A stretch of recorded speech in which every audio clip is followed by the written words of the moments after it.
Hi guys, today we're making this absolutely delicious moong dal frittata. Moong dal are petite yellow lentils and they make a great egg substitute. Even just egg is made with moong dal, although it is processed a little bit. But we are using these moong beans or mung beans, whichever you want to call them. These are not the whole green moong beans, they are the split variety, which also have their green skin taken off, and that is why they're yellow or light yellow depending on the brand that you get. These are really easily available online. They're also very easily available in Indian stores. There are many Indian stores that ship to you online as well, and they're cheaper in those stores. Some of the regular grocery stores have also started carrying these, so get those petite yellow lentils and make this frittata. If you just can't find them, then use split red lentils instead. I know what you're thinking, lentils for breakfast, lentils for lunch, lentils for dinner. They're a powerhouse of protein and they're super versatile and you can use them in so many different formats. Did you know that these lentil pancakes, these moong dal frittata or omelets, the chickpea flour omelets and all these variations that you see that are more popular right now have been a part of Indian food since forever. We've grown up eating all of these things. They are just called different things and have different vegetables or different spices added to it. And I've been putting all of these, the lentil pancakes, the frittata, the moong bean omelets and everything on the blog since forever. And today we're using the moong dal to make this easy frittata. It's a one-pan, no stovetop cooking dish and it is hearty and delicious. We're making it even more high protein. So there's protein from the moong dal, which is the petite yellow lentils. There's protein from some crumbled up tofu. There's protein from some nutritional yeast, and there's protein from the cashews or hemp seeds that you add to the frittata mixture. And some protein is going to come from some of the veggies that you use as well. You can omit the tofu or add in some chickpea tofu or add some white beans, cooked lentils or soy-free veggie grounds instead. I don't like to add chickpeas to the frittata because I don't prefer the texture, but you can try those as well. So these are a perfect hearty breakfast. You can serve the frittata as is or with some melted butter on top or a side of some sourdough, or you can serve it with some vegan hollandaise sauce. It'll add some moisture and some more eggy flavor to this frittata. Did you also know that kala namak, which is the Indian sulfur salt, also has been used in Indian cuisine since forever? Although its application as an eggy flavored salt to add more egg-like flavor to dishes is the more recent occurrence. If you don't have kala namak, you can omit it and add a bit more salt. There won't be as much eggy flavor in the frittata, but it'll still be absolutely delicious. But if you have a chance, do get some Indian sulfur salt. That's also very easily available online these days. You can use various lentils as well as chickpea flour to make this eggy batter that you can use to make omelets or these thick egg-like patties or a frittata. But depending on your flavor preference, you might find that the lentils or the petite yellow lentils are a bit too grassy or the chickpea flour is slightly bitter. So basically try all of them and find the batter that works the best for you and use it for these various applications. These are great as a soy-free substitute to make these omelets, egg patties and frittata. So let's make my easy and hearty moong dal frittata. To make this frittata, the first thing we need to do is to soak our moong dal.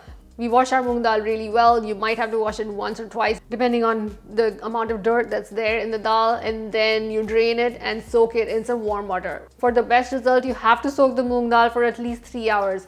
Soaking it in hot water for 15 minutes is not going to cut it. Boiling it is not going to cut it. You need that soaking time to get that perfect texture. So what I usually do is wash it and soak it overnight and then cook the frittata in the morning. Once the moong dal is soaked, you can drain it, add it to a blender, add the cashews or hemp seeds, the water, the kala namak, which is the Indian sulfur salt, some salt, garlic powder, onion powder and black pepper. For a bit airy egg-like texture, add some baking powder.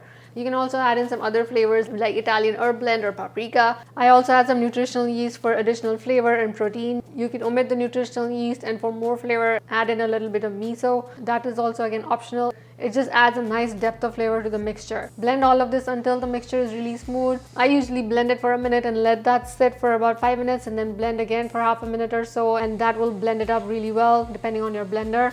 If you don't want to use any nuts or seeds, you can use non-dairy milk instead of the water and the nuts and seeds, and that'll work as well. If you're using non-dairy milk, add about 2 teaspoons of oil.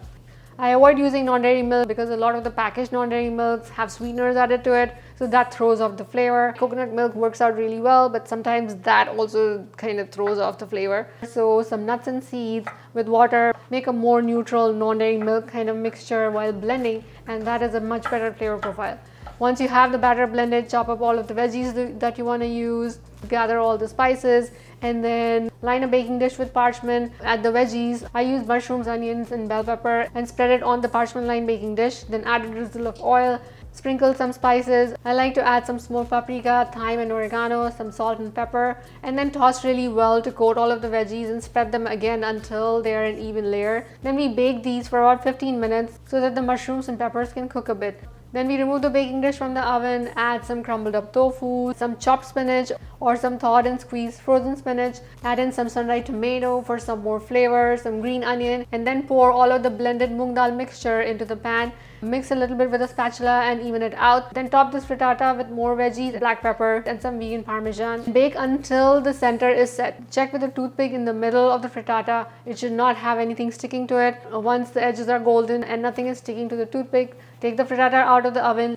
Let it sit for about 5 minutes, then remove it from the pan. Garnish it with some green onions, some more black pepper, slice it up and serve. These are great when they're warm, but they're also great when they're cold. You can just put them in an airtight container or wrap them in some parchment paper and refrigerate for up to 4 days. These are also freezer friendly. Just slice, wrap them in parchment and then put them in a container and freeze. Reheat in the oven or your toaster and serve. Let's fold these up to store for later.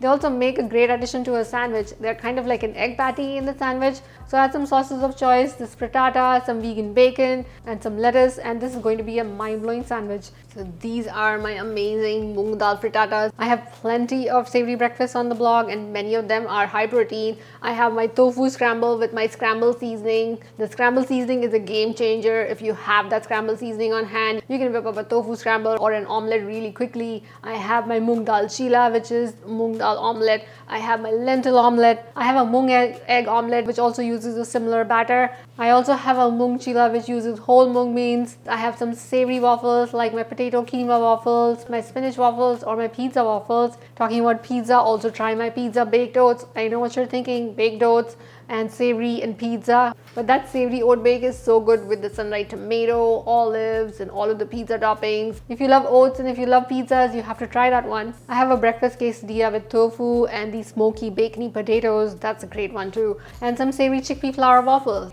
There are lots of options. Many of them are high protein. Many are also very kid friendly. If you try any of these recipes, do let me know in the comments how you like them. Also, don't forget to review them on the blog. If you like my videos and my recipes and you gain something from it, don't forget to subscribe to my YouTube channel. Thank you for watching and I'll see you next time.